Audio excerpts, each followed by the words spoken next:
revolisyon Guy Philipe. Gade, Don Kato, gone son tret ouye.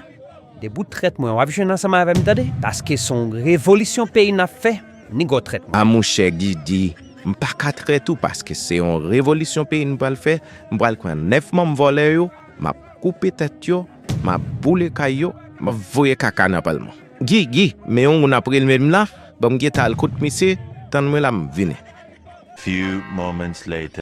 Oh, Don Kato ke kakafe la men. Pe pa mbo nan revolution Haiti Chile. Ma bon min good pour kaze mon fond. Ou ay voy kakasyon ni sinem.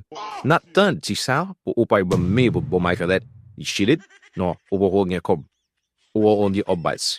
Ha moshe Don Kato, bo se min good blabiti for arrival my.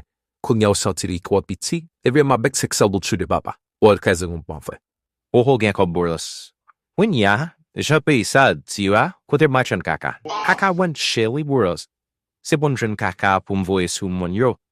Ya kote malaste kaka rovit ba me would e my samap. His hakablet a poshma. Bom akni would nje sa vol fat.